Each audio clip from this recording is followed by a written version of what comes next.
Welcome back to another weekly Anchor Update. As always, I'm Brody. And I'm Tim.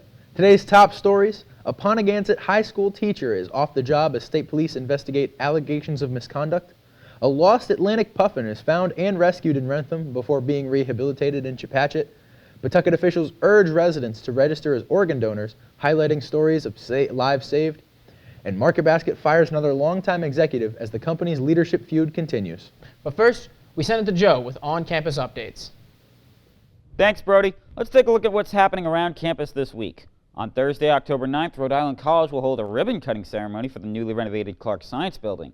The event runs from 1 to 2 p.m. and celebrates the revitalization of one of Rick's cornerstone academic facilities.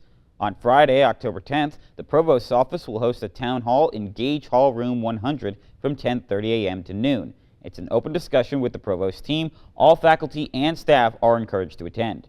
And next week on Wednesday, October 15th, the Graduate School Fair will take place from noon to 2 p.m. in the Student Union Ballroom. Students can learn about graduate programs and speak directly with representatives from participating universities. And don't forget, Rick Homecoming is right around the corner. On Friday, October 17th, catch the women's volleyball alumni game and the Lion King gymnastics show at the Murray Center. That night, the Chorus Dance Company will perform Hollow Apple at Sappensley Hall. Then, on Saturday, October 18th, check out the new Clark Science Building, cheer on women's tennis and men's soccer, and enjoy the Family Festival from noon to 4 p.m., featuring food trucks, games, mini golf, a photo booth, and a petting zoo. End the night with a concert from 20 Ride, America's #1 Zac Brown tribute band. For more information and to get tickets, visit ric.edu/homecoming. Now back to Brody and Tim at the news desk. Thanks, Joe. Now over to our team with sports. Thanks, guys. Hello, everyone. My name is Jill Guilfoyle. And I'm Shane Marshall. And welcome back to the Anchor TV Sports Recap. Let's get right into the biggest games of the week. Our first highlight comes from our men's golf team. They finished in second place at the Rick Fall Invitational B meet played at Valley Country Club last week. Senior Jasper Bruin-Slot finished first overall in the meet via tiebreaker. He's been the best golfer on the green for all three of his appearances for Rick this fall. Senior Kyle Cohen and freshman Brady Pongvong Keo finished fourth and fifth, respectively. The Anchormen finished with a score of 303 total, 15 above par. Up next, our women's tennis team crushed Southern Maine in a 7-0 sweep Saturday, October 4th.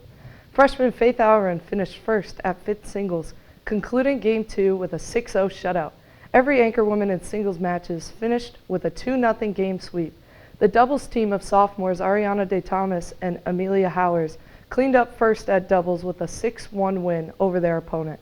The Anchor women currently remain atop the Little East Conference with a 5-0 record and have reached double-digit wins with no losses on the year. Finally, our women's soccer team celebrated Senior Day on Monday, October 6th, with a 2-1 victory over Lesley University. Senior Tasha Carey found fellow senior Cami Weekly for goal number 1 in the 21st minute. Minutes later, Carey added on to her stat line with a goal of her own, assist credited to junior Amber Almeida and freshman Bryn Williams to build up the 2-0 lead. Freshman goalkeeper Oceana Orlandi notched 3 saves on the day, 2 key saves in the second half. Rhode Island College is 8-2 on the year. That's it and that's all. This has been the Anchor TV Sports Recap with Jill Guilfoyle and Shane Marshall. Back to Brody and Tim. Thanks, guys. Now for today's stories. A Pontiac high school teacher is off the job as Rhode Island State Police investigate allegations of misconduct. State and local officials are not releasing details about the investigation or who was involved. The issue was brought up during a Foster Gloucester School Committee meeting where one member called for an independent investigation into claims of inappropriate behavior between a teacher and a student. Superintendent Renee Palazzo said the district had not received any reports or information about possible misconduct, but confirmed that the teacher no longer works for the district. State Police and Rhode Island Department of Education are both investigating, but neither agency is releasing further information at this time. Officials and advocates gathered at Pawtucket City Hall Tuesday morning to raise awareness about organ donation. The event, hosted by New England Donor Services, honored donors and their families while highlighting the life-saving impact of transplants. Retired nurse Lynette Simnett shared her story of receiving a liver transplant 2 years ago after doctors gave her only a 20% chance of surviving the night. She said the transplant saved her life and gave her the chance to watch her children graduate and celebrate her 30th wedding anniversary. Another speaker, Pawtucket resident Billy Partain, spoke about his late husband Joe, whose organ donation saved 3 lives, including a man who later invited Partain into his family's life. New England Donor Services says Rhode Island has the lowest registration rate in New England. only 2% of all deaths happen in a way that makes organ donation possible, and 19 people die each day waiting for an organ.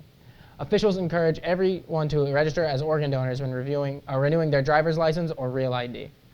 Marcus Basket's board of directors has fired another longtime executive, one closely tied to former CEO Arthur T. DeMoulis, finance executive Sue Dufresne, who worked for the company for 30 years and was terminated after receiving an email from the board on September 30th. Dufresne oversaw Market Basket's profit-sharing plans, investment portfolio, and 2 family trusts. The board accused her of disclosing confidential information and making unauthorized public statements critical of the company. In those comments, Dufresne defended DeMoulis, saying the board's actions were based on lies and false investigations. DeMoulis called the termination deeply misguided, saying Dufresne was a trusted leader who embodied the company's values. The board has now removed 7 of Market Basket's top 8 executives since firing DeMoulis earlier this year. Market Basket operates more than 90 stores across New England, including 2 in Rhode Island, which one I work at, 1 in Warwick, and 1 in Johnston. A young Atlantic puffin is recovering at a wildlife rehabilitation center in Chepachet after being found hundreds of miles from home in a Wrentham backyard. Sheeta Soleimani, founder of the Congress of the Birds Wildlife Rehabilitation Center, says the puffin was discovered wandering around a man's yard before his dog almost caught it. Soleimani believes recent storms in the Atlantic blew the seabird off course, knocking it far from its natural habitat. The young puffin is now eating, flapping, and showing strong signs of recovery.